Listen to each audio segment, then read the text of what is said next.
Hello students, today we are going to study about trigonometric identities, chapter number 8, Introduction to Trigonometry, class 10 Mathematics.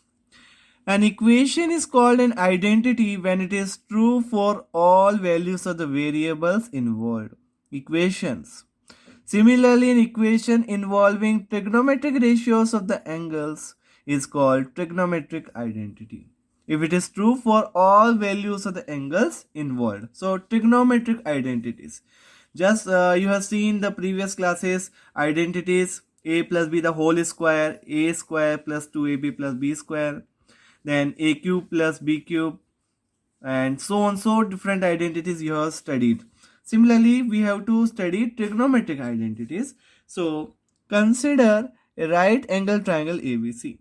So we are going to prove there are three trigonometric identities are there, and we are going to prove all the three.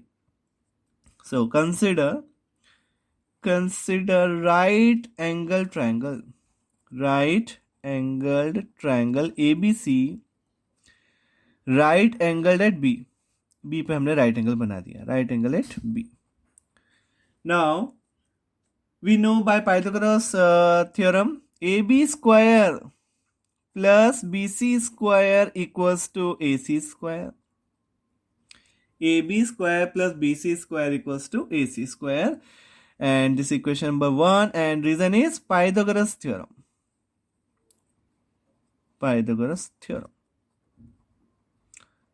Now we are dividing by AC square first in all the terms. So AB square by AC square plus BC square by AC square and AC square by AC square. Dividing by AC square all. Dividing equation 1 by AC square. हमने पूरी equation को AC square से हमने divide लगा दिया.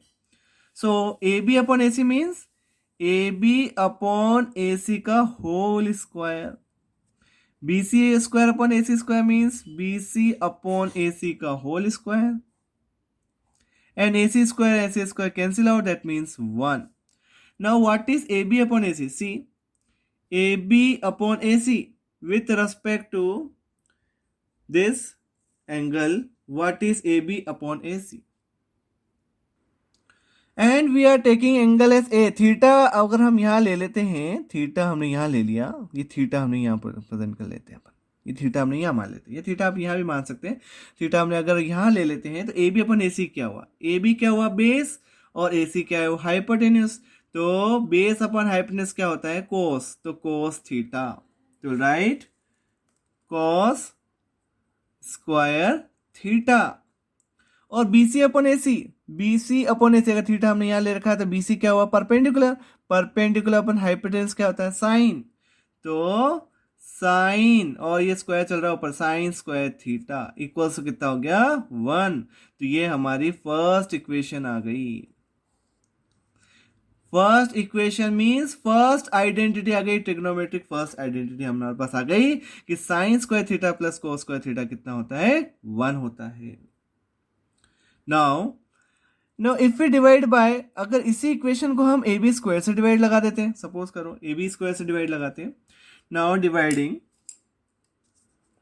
ये हमारी first identity आ गई, first identity,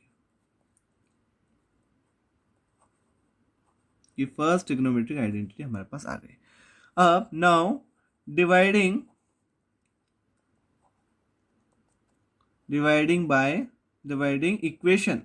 equation 1 by AB square से डिवाइड लगा देते. इस इक्वेशन को, ये जो हमारी इक्वेशन 1 है, इसको हम अब AB स्क्वायर से डिवाइड लगा रहे हैं. पहले हमने AC स्क्वायर से डिवाइड लगाया था, अब AB स्क्वायर से डिवाइड लगा रहे हैं. तो क्या रिजल्ट आएगा, AB square by AB square plus BC square by AB square equals to AC square by AB square. अब AB अपॉन AB कितना हुआ 1. BC और AB देखो, इस थीटा हमारा क्या है यहाँ पे वही है, थीटा हमने यहाँ रखा है. तो BC क्या है, BC ये है परपेंडिकुलर है, और AB क्या है बेस है. परपेंडिकुलर अपन बेस क्या होता है 10.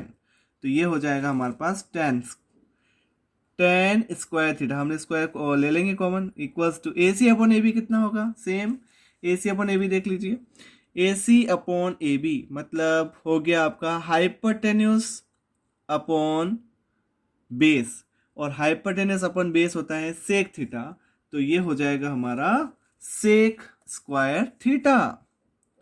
ये आ गई हमारी दूसरी इक्वेशन, और ये सेकेंड ट्रिग्नोमेट्रिक आइडेंटिटी हो गई, ये सेकेंड ट्रिग्नोमेट्रिक आइडेंटिटी हो गई। नाउ अब हमने क्या क्या डिवाइड लगा दिया है, हमने ए बी स्क्वायर से डिवाइड लगा दिया है, ए सी स्क्वायर से डिवाइड लगा दिया है, अब बचा बी सी स्क्वायर, तो हम बी सी स्क्वायर से डिवाइड लगा देते हैं through out. Now dividing by, अब हम क्या लिखेंगे, now dividing equation one, dividing equation one को हम किससे डिवाइड लगाते हैं, अब बी सी स्क्वायर से लगा देते हैं, तो क्या आएगा A B square by B C square plus B C square by B C square equals to A C square by B C square. तो हमने बी सी स्क्वायर से डिवाइड लगा दिया। तो अब आपस देख लीजिए A B upon B C क्या होता है, A B upon B C का रेशियो क्या कहलाता है, देखिए ए बी और बी सी का रेशियो बेस अपॉन परपेंडिकुलर का रेशियो क्या कहलाता है, कॉट, बेस अपॉन परपेंडिकुलर होता है कॉट, तो क्या लिखेंगे कॉट स्क्वायर थीटा, और B C upon B C कट गया, 1 आ गया। अब ए सी अपॉन बी सी देख लेते हैं, ए सी अपॉन बी सी कितना है, ए सी अपॉन बी सी का रेशियो मीन्स क्या हुआ, ये हाइपरटेन्यूस अपॉन परपेंडिकुलर, और हाइपरटेन्यूस अपॉन परपेंडिकुलर होता है कॉसेक थीटा, तो ये हो गया हमारा कॉसेक स्क्वायर थीटा। तो this is the third identity. So ये हमने सारी आइडेंटिटी प्रूव भी कर दी, थर्ड आइडेंटिटी हो गई, third trigonometric identity. So you must learn all the three identities, आपको लर्न भी होनी चाहिए और सभी तरह से इसका यूज होना चाहिए। अगर मुझे साइन स्क्वायर थीटा चाहिए तो 1 माइनस कोस स्क्वायर थीटा, अगर कोस स्क्वायर थीटा चाहिए तो 1 माइनस साइन स्क्वायर थीटा लिख सकते हैं। इसी तरह से अगर हमें टेन स्क्वायर थीटा चाहिए तो सेक स्क्वायर थीटा माइनस 1, और अगर हमें सेक स्क्वायर थीटा चाहिए तो 1 प्लस टेन स्क्वायर थीटा, और 1 चाहिए तो sec square theta minus tan square theta कितना होगा, 1 हो जाएगा। इसी तरह से यहाँ भी इसी सेम, कॉट स्क्वायर थीटा चाहिए तो कॉसेक स्क्वायर थीटा माइनस 1, और कॉसेक तो है ही, और अगर हमें 1 चाहिए तो क्या लिखेंगे, cosec square theta minus cot square theta equals to 1 हो जाएगा। तो ये 3 ट्रिग्नोमेट्रिक आइडेंटिटीज है, और I hope you understood all the 3 trigonometric identities. So thank you so much for watching the video.